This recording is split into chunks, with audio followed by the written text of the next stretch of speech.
Have you ever pondered on the numerous unsolved mysteries that continue to baffle us? In the vast expanse of our world, there are countless stories that remain unresolved, their secrets hidden in the shadows of time.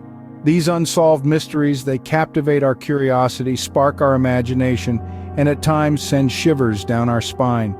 They are the stories that leave us wide-eyed in wonder, questioning the known boundaries of our understanding.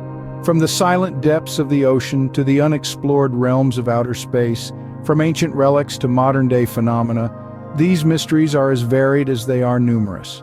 They are the whispers of the past that echo in the present, the enigmas that defy explanation, the puzzles that remain unsolved. And why do they intrigue us so? Perhaps it's the thrill of the unknown, the allure of the unexplained, the human instinct to seek answers. We are, after all, creatures of curiosity. We yearn to make sense of the world around us, to unravel the tangled threads of these mysteries, and perhaps in doing so, uncover a piece of our own story. Today we will embark on a journey into the heart of two such mysteries. Two tales that have withstood the test of time, their truths elusive, their stories compelling. Our first stop is a quiet town in West Virginia, USA, where we will revisit the haunting case of the Sodder children disappearance. A tale of loss and lingering questions that has perplexed investigators for decades. From there, we will transport ourselves to the vibrant city of New Orleans, where we will delve into the chilling legend of the Axeman. A tale of terror that held a city in its grip, its perpetrator never brought to justice. These are the stories that continue to stir our curiosity, to challenge our understanding, to invite us into their world of mystery. They are the stories that remind us that our world is indeed a place of endless wonder and unsolved mysteries. Now brace yourselves as we delve into the chilling details of these two enigmatic mysteries. The year was 1945, a festive Christmas Eve in Fayetteville, West Virginia, which turned into a horrifying memory for the Sodder family. A day of joy and celebration turned into a chilling nightmare that would haunt the Sodders for decades to come. The Sodder family, headed by George and Jenny, had 9 children, 5 of whom were presumed to have perished in a devastating fire that broke out in their home on that fateful Christmas Eve.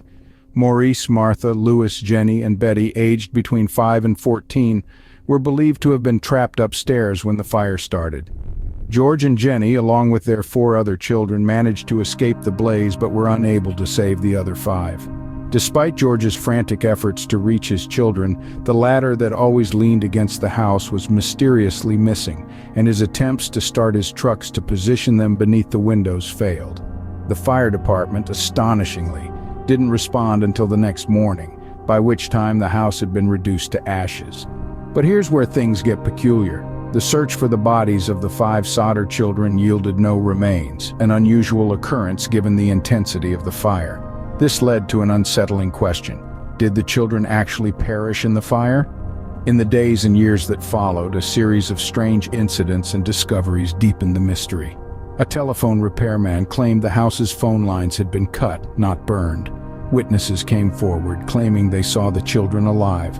One claimed to have seen them in a passing car while the fire was in progress, and another said she served them breakfast at a tourist stop between Fayetteville and Charleston. A few years later, a photo arrived at the Sodder home, allegedly of Louis, one of the missing children, as an adult. With the words Louis Sodder scrawled on the back, it breathed new life into the family's belief that the children had been kidnapped, not killed. The Sodders hired private investigators and even erected a billboard along Route 16 with the children's photos, pleading for information. Theories began to circulate, ranging from the children being sold to an orphanage to being abducted by the local mafia, even to George's outspoken criticism of Mussolini leading to a revenge plot by Italian fascists. Despite a lack of concrete evidence, the Sodders never stopped believing that their children had survived. They kept their billboard standing and their hopes alive until their last days. The mystery of the Sodder children's disappearance stirred a whirlwind of speculation and intrigue that persists even today, over 70 years later. The Sodder children's disappearance remains a baffling mystery, with theories ranging from kidnapping to a cover-up. The truth, however, remains elusive. This tale of loss, hope, and undying determination is a chilling reminder of the countless mysteries that continue to baffle us in our quest to understand the world around us. So, what really happened to the Sodder children? The question has haunted the minds of mystery enthusiasts for decades. Theories abound, each more intriguing than the last. One of the most prevalent theories implicates the Italian mafia. Some believe that George Sodder, the children's father, may have had some undisclosed ties with the mob. It's been suggested that the children were kidnapped to silence George or to settle a score. Another theory, albeit a chilling one, involves the children being sold into an illegal adoption ring. This hypothesis was fueled by a photograph received by the Sodder family in the late 1960s. The image featured a young man resembling Louis, one of the missing children, suggesting that the children may have been alive all along. Some even argue that the fire was merely a diversion, a spectacle designed to distract the family and authorities while the children were whisked away under the cover of confusion. Of course, there are also skeptics who believe that the children unfortunately perished in the fire, and the subsequent mysteries are nothing more than the desperate hopes of a grieving family.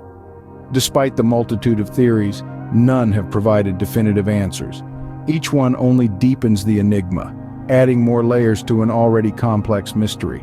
Despite numerous investigations and countless theories, the fate of the Sodder children remains a mystery to this day. Moving from the mystery of missing children to a terrifying serial killer, let's travel back to New Orleans, 1918. In the heart of the vibrant city, a sinister figure began to emerge. The Axeman, as he would later be known, struck fear into the hearts of the city's inhabitants. His reign of terror, spanning from May 1918 until October 1919, was marked by peculiarities that confounded and horrified the city's residents. During this period, New Orleans was gripped by a series of brutal attacks. The victims were often Italian grocers asleep in their homes, awoken by the terror of their own axes turned against them. The Axeman displayed a chilling preference, bypassing other potential weapons in the home, opting instead for the victim's own tools. This strange choice of weapon, coupled with the seemingly random selection of victims, created a sense of paranoia that blanketed the city. But the Axeman's peculiarities didn't end there. He had a flair for the dramatic that extended beyond his horrific crimes. In March 1919, after a year of his terrifying spree, letters began to appear in local newspapers, allegedly from the Axeman himself. These letters were filled with chilling threats, strange demands, and a boastful pride in his crimes. He claimed to be a demon from hell who would spare any home where jazz music was playing. This bizarre request sent the city into a frenzy of jazz music, with the night air filled with the hopeful sounds of survival. Despite exhaustive investigations and numerous suspects, the Axeman's identity was never confirmed. His attacks ended as abruptly as they began, and he vanished into the annals of crime history. His reign of terror left an indelible mark on New Orleans, a chilling reminder of a time when a city was held captive by fear. The Axeman's identity and motives remain a mystery, leaving us with nothing but a chilling legacy of fear and unanswered questions. Who was this menacing figure who had a city living in fear? As we delve into the theories surrounding the Axeman of New Orleans, it's important to remember that his identity remains a mystery. One theory that has gained traction over the years is the possible connection to organized crime. The Axeman's victims were mostly Italian grocers, which led some to believe that the attacks were not random but rather a result of mafia-related disputes. However, this theory doesn't explain why the perpetrator would break into homes and spare some individuals while brutally attacking others. Another theory, somewhat more eerie and less tangible, suggests that the Axeman was not a man at all, but a supernatural entity. This idea was fueled by a letter allegedly written by the Axeman himself, wherein he claimed to be a demon from hell. The chilling letter, published in newspapers, heightened the sense of fear and paranoia among the residents. Of course, both theories have their own weaknesses, and neither has been proven definitively. Some argue that the organized crime theory is too simplistic, while others dismiss the supernatural theory as nothing more than a product of fear and imagination. Even after a century, the identity of the Axeman and the motivation behind his brutal crimes remain shrouded in mystery. The Axeman of New Orleans serves as a chilling reminder of the unknown, a shadowy figure lurking in the annals of unsolved mysteries.